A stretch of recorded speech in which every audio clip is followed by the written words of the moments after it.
Pernahkah Anda membayangkan betapa menakjubkannya jika kita bisa mempelajari sesuatu secara instan? Cukup dengan satu gerakan sederhana, lalu kemampuan baru langsung kita kuasai.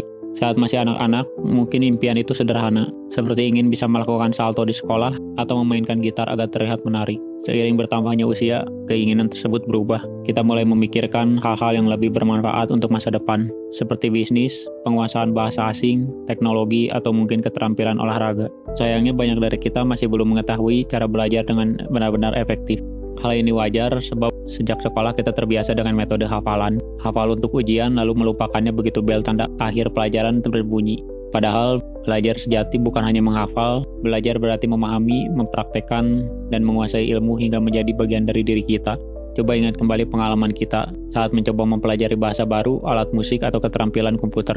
Apa yang biasa dilakukan? Sebagian besar hanya membaca buku, menonton video, atau mendengarkan penjelasan. Namun, tidak banyak yang benar-benar terserap. Mengapa demikian? Karena kita terlalu fokus pada masukan, mencoba, membaca, mendengar, melihat.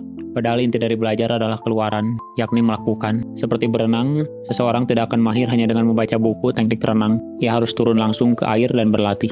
Ada satu prinsip penting yang patut diperhatikan, yaitu aturan 80/20. Prinsip ini menjelaskan bahwa 80% hasil biasanya berasal dari 20% usaha yang paling utama. Dalam belajar, artinya kita harus memusatkan perhatian pada inti yang paling penting. Contohnya, saat belajar bahasa asing, tidak perlu menghafal ribuan kosakata sekaligus. Cukup kuasai 1000 kosakata yang paling sering digunakan. Itu saja cukup untuk memahami sebagian besar percakapan sehari-hari.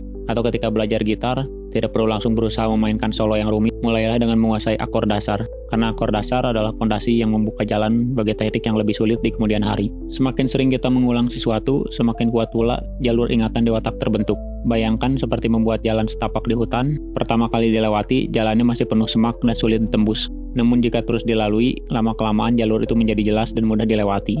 Begitu juga dengan proses belajar. Daripada belajar 6 jam tanpa henti dalam satu hari, lebih baik dibagi menjadi 6 sesi. Masing-masing berdurasi 1 jam dan disebar dalam 1 minggu. Otak Anda bahkan kesehatan mental Anda akan jauh lebih berterima kasih. Namun, seperti yang telah disebutkan sebelumnya, belajar sejati harus melalui praktek nyata, tidak cukup hanya membaca atau menonton. Disinilah pentingnya latihan terarah atau yang dikenal dengan istilah deliberate practice. Berbeda dengan latihan biasa, latihan terarah tidak hanya mengulang hal yang sudah dikuasai, latihan ini justru menekankan pada bagian yang paling sulit.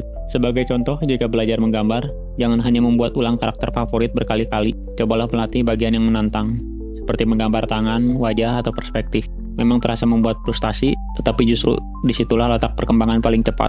Ada pula satu metode yang dianggap aneh, tapi terbukti sangat efektif, mengajar orang lain. Mungkin muncul pertanyaan bagaimana bisa mengajar sesuatu yang belum sepenuhnya dipahami. Justru disitulah letak kekuatannya. Saat mencoba menjelaskan, otak dipaksa untuk menyusun ulang informasi dengan jelas. Hal ini memperdalam pemahaman sekaligus menunjukkan bagian mana yang masih lemah. Anda bahkan tidak perlu memiliki murid sungguhan. Cukup rekam diri menggunakan kamera ponsel seolah sedang membuat video YouTube untuk ribuan penonton. Pikiran bahwa banyak orang akan mendengarkan penjelasan Anda akan memaksa Anda benar-benar memahami materi sebelum mengajarkannya. Ingat pepatah lama, Anda baru benar-benar menguasai sesuatu jika mampu menjelaskannya kepada anak berusia 5 tahun. Selain itu, melibatkan lebih banyak indera juga dapat mempercepat proses belajar. Jangan hanya membaca, tulis ulang dengan tangan, ucapkan keras-keras, atau bahkan sebuah sketsa sederhana. Semakin banyak cara otak menerima informasi, semakin kuat pula pengetahuan tersebut melekat. Jadi, jika ingin belajar apapun dengan lebih cepat, latih bagian tersulit, ajarkan kembali dan gunakan banyak indera. Dengan demikian, otak dipaksa bekerja dari berbagai arah.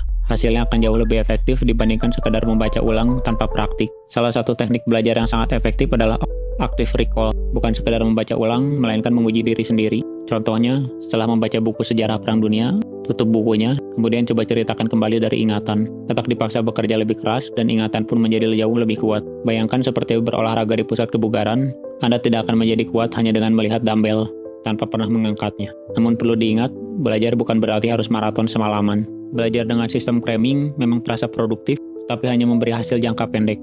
Cara yang jauh lebih efektif adalah spacing effect, yakni belajar dengan jeda teratur, cukup 30 hingga 60 menit per hari, dilakukan rutin sepanjang minggu. Setiap kali Anda mengulang, otak dipaksa menggali kembali informasi dari ingatan. Proses inilah yang memperkuat koneksi memori lebih baik daripada belajar semalam suntuk. Intinya sederhana, belajar cepat bukan soal instan, melainkan soal strategi. Fokus pada inti materi, praktikkan secara nyata, uji diri Anda dan lakukan secara konsisten. Dengan cara ini, apapun yang dipelajari akan lebih melekat dalam jangka panjang. Selain itu, Melibatkan banyak indera juga mempercepat pemahaman. Otak kita menyukai variasi, semakin banyak indera yang digunakan, semakin kokoh pula ingatan yang terbentuk.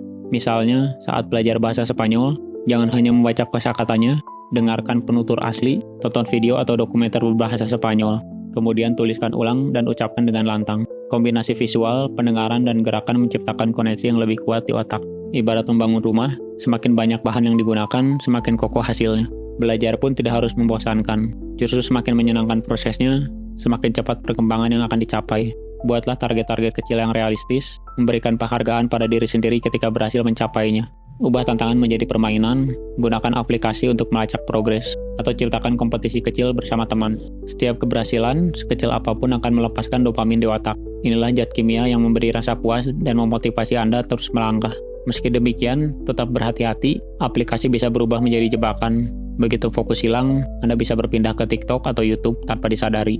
Untuk menjaga konsentrasi, matikan notifikasi, tutup tab yang tidak relevan, dan ciptakan lingkungan belajar yang minim gangguan. Ingat, multitasking adalah mitos. Otak kita hanya mampu fokus pada satu hal dalam satu waktu. Daripada membaca buku sambil membuka media sosial, lebih baik berikan perhatian penuh pada satu tugas. Ada satu hal penting yang sering diabaikan, istirahat. Tidur yang cukup sama pentingnya dengan belajar itu sendiri. Saat tidur, otak mengorganisasi informasi, memperkuat koneksi, dan membuang hal-hal yang tidak perlu. Jadi jika sering begadang untuk belajar semalaman, sebenarnya Anda sedang merugikan diri sendiri. Selain itu, berikan jeda istirahat singkat di sela-sela belajar.